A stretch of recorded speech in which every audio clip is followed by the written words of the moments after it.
ಒಳಗೆ ಬರ್ತಾ ಇದೆ. ನಾನು ನೋಡಿದೆ. ನನ್ನ ಕ್ಷೇತ್ರದ ಹುಡುಗ ನಮ್ಮ ಹುಡುಗನೇ. ಅವನು PSI ಆದಂಥದ್ದು. ಅವನ ಮದುವೆಗೆ ನಾನು ಹೋಗಿದ್ದೀನಿ 1 ವರ್ಷದ ಹಿಂದೆ. ಪಾಪ ಏನಾಗಿದೆ ನನಗೆ ಗೊತ್ತಿಲ್ಲ, ಬಟ್ ತನಿಖೆ ಆದತ್ನಾಗ ಎಲ್ಲದು ಹೊರಗೆ ಬರ್ತೈತೆ. ಅದ್ರ ಬಗ್ಗೆ ನನಗೂ ನೋವಿದೆ. ಸರ್, ಈಗ ವರ್ಗಾವಣೆ ದಂಧೆ ಇದೆನೋ ಮತ್ತೊಂದು ದಂಧೆ ಇದೆನೋ,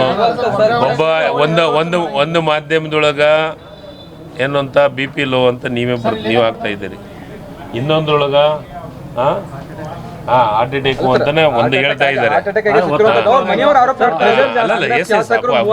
ನೋಡಪ್ಪ ನೋಡಿ, ಈಗ ಅವ್ರು ಏನಂತ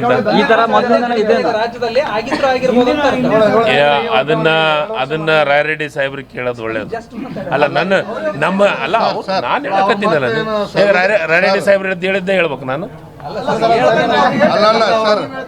ರಾಯರೆಡ್ಡಿ ಸಾಹೇಬ್ರದ್ದು ವೈಯಕ್ತಿಕ ಅವ್ರ ಅಭಿಪ್ರಾಯ ಅಲ್ಲ, ನಾನು ತಪ್ಪಂತ ಯಾಕನ್ಲಿ. ನಾನು ಹೇಳ್ತಾ ಇದ್ದೀನಿ, ನಮ್ಮಲ್ಲಿ ಯಾರು ಸರ್, ಈಗ ನಾನು ಒಂದೇ ನಿಮಗೆ ಹೇಳ್ತೀನಿ, ವರ್ಗಾವಣೆಗೆ ಒಂದು ಗೈಡ್ಲೈನ್ಸ್ ಇದೆ. 1 ವರ್ಷದೊಳಗ ಯಾರನ್ನೂ ವರ್ಗಾವಣೆ ಮಾಡೋಕ್ಕಾಗಲ್ಲ. ವರ್ಗಾವಣೆ ಮಾಡಿ ಕೇಳಿ ಸ್ವಾಮಿ, ಆಯ್ತು ಕೇಳಿದ ಮೇಲೆ ಅವ್ರು ಅಕಸ್ಮಾತ್ ವರ್ಗಾವಣೆ ಮಾಡಿದ್ರೆ ಅವ್ರಿಗೆ ಕಾನೂನಿಗೆ ಹೋಗಕ್ಕ KATಗೆ ಹೋಗಕ್ಕ ಅವಕಾಶ ಇದೆ. ಅದನ್ನ ಯಾಕೆ ಕೇಳ್ತಾ ಇಲ್ಲ ನೀವು? ವರ್ಗಾವಣೆಗೆ ಒಂದು ಗೈಡ್ಲೈನ್ಸ್ ಮಾಡಿದ್ದೀವಿ. ಒಬ್ಬೊಬ್ಬರು ಈಗ ವರ್ಗಾವಣೆ ದಂಧೆ ನಡೆದೈತೆ ಅಂದ್ರೆ ನನ್ನ ಕಾಲದಾಗಂತೂ ವರ್ಗಾವಣೆ ದಂಧೆ ನಡೆದಿಲ್ಲಪ್ಪ. ಯಾರ ಕಾಲದಾಗ ವರ್ಗಾವಣೆ ದಂಧೆ ಐತೆ ಅವ್ರಿಗೆ ಕೇಳಿ. ಕ್ಷಣದ ಸುದ್ದಿಗಳಿಗಾಗಿ ಫ್ರೀಡಂ ಟಿವಿ ಸಬ್ಸ್ಕ್ರೈಬ್ ಮಾಡಿ, ಲೈಕ್ ಮಾಡಿ ಹಾಗೂ ಫಾಲೋ ಮಾಡಿ.